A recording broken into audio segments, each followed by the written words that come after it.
জ্যৈষ্ঠ মাস, প্রচণ্ড গরম, নিস্তব্ধ দুপুর আর মাঝরাতে হঠাৎ অদ্ভুত শব্দ। অনেকেই বলেন এই সময় নাকি মৃত আত্মারা বেশি সক্রিয় হয়ে ওঠে। কারুর স্বপ্নে মৃত আত্মীয় আসে, কারোর বাড়িতে হঠাৎ অদ্ভুত গন্ধ পাওয়া যায়, কারুর মনে হয় কেউ যেন তাকিয়ে আছে। কিন্তু প্রশ্ন হলো, এগুলো কি শুধুই কাকতালীয়, নাকি সত্যি জ্যৈষ্ঠ মাসে অশরীরী শক্তির প্রভাব বেড়ে যায়? আজকের ভিডিওতে আমরা জানব জ্যৈষ্ঠ মাসের আধ্যাত্মিক রহস্য কী, কেন এই মাসকে অগ্নি ও পিতৃশক্তির মাস বলা হয়, মৃত আত্মা নিয়ে পুরাণ কি বলে, বিজ্ঞান ও মনস্তত্ত্ব কি ব্যাখ্যা দেয় এবং কিভাবে নিজেকে নেগেটিভ এনার্জি থেকে রক্ষা করবেন। ভিডিওটি শেষ পর্যন্ত দেখবেন, কারণ শেষের তথ্যটি হয়তো আপনার ধারণাই বদলে দিতে পারে। বন্ধুরা, হিন্দু ক্যালেন্ডারে জ্যৈষ্ঠ মাসকে অত্যন্ত শক্তিশালী ও তেজপূর্ণ মাস ধরা হয়। এই সময় সূর্যের তাপ সবচেয়ে প্রবল থাকে। আয়ুর্বেদ অনুযায়ী এই সময় শরীরের পিত্ত বৃদ্ধি পায়, আর আধ্যাত্মিক মতে অতিরিক্ত অগ্নিতত্ত্ব মানুষের মনের সূক্ষ্ম স্তরগুলোকে অস্থির করে তোলে। প্রাচীন তান্ত্রিক গ্রন্থে বলা হয়েছে, জ্যৈষ্ঠ মাসে পৃথিবীর কম্পন বা শক্তিক্ষেত্র কিছুটা পরিবর্তিত হয়, বিশেষ করে অমাবস্যা অর্থাৎ কৃষ্ণপক্ষে দুপুর 12টা থেকে 3টের মধ্যে এবং রাত 12টার পর। এই সময়গুলোকে অত্যন্ত স্পর্শকাতর বলে ধরা হয়। অনেক সাধক বিশ্বাস করেন এই সময় জীবিত ও অশরীরী জগতের কম্পন কিছুটা কাছাকাছি আসে। পুরাণ ও লোকবিশ্বাস অনুযায়ী কিছু আত্মা মৃত্যুর পর শান্তি পায় না, বিশেষ করে আকস্মিক মৃত্যু, অপূর্ণ ইচ্ছা, অতিরিক্ত আসক্তি, রাগ বা প্রতিশোধ, অসমাপ্ত কর্ম। এই ধরনের আত্মাকে অতৃপ্ত আত্মাই বলা হয়।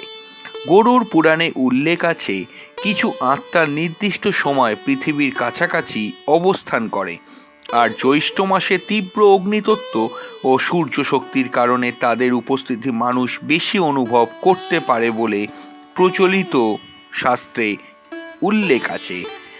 অনেক গ্রামে এখনও বলা হয় জ্যৈষ্ঠ মাসের দুপুরে বটগাছ বা শ্মশানের পাশে না যেতে, কারণ সেই সময় কোনো অশরীরী শক্তি বেশি সক্রিয় থাকে। তবে মনে রাখতে হবে, এসব বিশ্বাসের অধিকাংশই লোককথা ও আধ্যাত্মিক ধারণার উপর ভিত্তি করে। এবার আসবো আমরা বন্ধুরা বিজ্ঞানের কথায়। গরমের সময় মানুষের ব্রেন কেমিস্ট্রি পরিবর্তিত হয়। অতিরিক্ত গরমের ফলে চিন্তা বাড়ে, ঘুম কম হয়, হ্যালুসিনেশন হতে পারে, স্ট্রেস হরমোন কর্টিসল বেড়ে যায়। মনোবিজ্ঞানীরা যখন মানুষ ভয়, একাকিত্ব বা শোকের মধ্যে দিয়ে যেতে থাকে, তখন মস্তিষ্ক অনেক সময় মৃত প্রিয়জনের উপস্থিতি অনুভব করতে পারে। এটাকে বলা হয় হ্যালুসিনেশন, অর্থাৎ যে মানুষকে আপনি গভীরভাবে মিস করছেন বা তার কথা ভাবছেন, আবার তিনি আপনার আপনজন।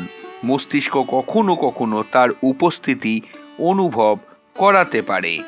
তাই অনেক অভিজ্ঞতা বাস্তব মনে হলেও তার পেছনে মনস্তাত্ত্বিক কারণও থাকতে পারে। অনেকেই বলেন জ্যৈষ্ঠ মাসে মৃত আত্মীয়দের স্বপ্ন বেশি দেখা যায়। আধ্যাত্মিক মতে স্বপ্ন হলো সাবকনসিয়াস মাইন্ডও অবশ্যই কিন্তু আপনার মনের সংযোগস্থল। বিশেষ করে ভোরের স্বপ্নকে অনেক শাস্ত্রে গুরুত্বপূর্ণ ধরা হয়েছে। যদি কেউ বারবার মৃত ব্যক্তিকে স্বপ্নে দেখে, তাহলে অনেকে সেটাকে পিতৃদোষ বা অসমাপ্ত আবেগের সংকেত বলে মনে করেন। কিন্তু বিজ্ঞান বলে গরমে ঘুমের সাইকেল ডিস্টারবেন্স হয়। অর্থাৎ কি, ইমোশনালি মানুষ স্বপ্ন বেশি দেখতে পারে। অর্থাৎ একই ঘটনার স্পিরিচুয়াল এবং সায়েন্টিফিক দুই ধরনের ব্যাখ্যা থাকতে পারে। যদি জ্যৈষ্ঠ মাসে আপনার অস্বস্তি, ভয় বা কোনো রকমের অশুভ এনার্জি অনুভব হয়, তাহলে কিছু আধ্যাত্মিক অভ্যেস আপনি মানতে পারেন। সর্বপ্রথম সন্ধ্যায় প্রদীপ জ্বালান। আগুন ও আলোকে বহু সংস্কৃতিতে প্রোটেক্টিভ এনার্জি ধরা হয়। দ্বিতীয় হলো মহামৃত্যুঞ্জয় মন্ত্র জপ করুন। এই মন্ত্রকে মানসিক শক্তি ও সুরক্ষার প্রতীক বলে মনে করা হয়। ঘর পরিষ্কার রাখুন। অনেক সময় অগোছালো পরিবেশ মানসিক ভার বাড়ায়। পূর্বপুরুষদের স্মরণ করুন। তাদের নামে জল বা প্রার্থনা নিবেদন অনেকের মনে শান্তি আনে। সব শেষে বলবো পর্যাপ্ত ঘুম দিন, কারণ ঘুম কম হলে হ্যালুসিনেশন বাড়তে পারে। তাহলে জ্যৈষ্ঠ মাসে কি সত্যি মৃত আত্মারা বেশি সক্রিয় থাকে? এর নির্দিষ্ট কোনো বৈজ্ঞানিক প্রমাণ নেই, কিন্তু হাজার বছরের লোকবিশ্বাস, পুরাণ, আধ্যাত্মিক অভিজ্ঞতা এবং মানুষের কিছু অভিজ্ঞতা এই ধারণাকে আজও জীবন্ত রেখেছে। হয়তো কিছু অনুভূতি সাইকোলজিক্যালি অর্থাৎ মনস্তাত্ত্বিক, হয়তো কিছু রহস্য এখনও বিজ্ঞানের বাইরে, কারণ পৃথিবীতে এমন অনেক বিষয় আছে যার সম্পূর্ণ উত্তর আজও কেউ দিতে পারেনি। আপনি কি কখনো জ্যৈষ্ঠ মাসে কোনো অদ্ভুত অভিজ্ঞতা পেয়েছেন? স্বপ্নে মৃত আত্মীয়কে দেখেছেন, নাকি হঠাৎ অস্বাভাবিক কোনো অনুভূতি হয়েছে? কমেন্টে অবশ্যই জানাবেন। ভিডিওটা ভালো লাগলে লাইক করবেন, শেয়ার করবেন এবং সাবস্ক্রাইব করবেন আমাদের চ্যানেল, কারণ এখানে আমরা আলোচনা করি আধ্যাত্মিকতা, বিজ্ঞান ও অজানা রহস্যের গভীর সংযোগ। নমস্কার।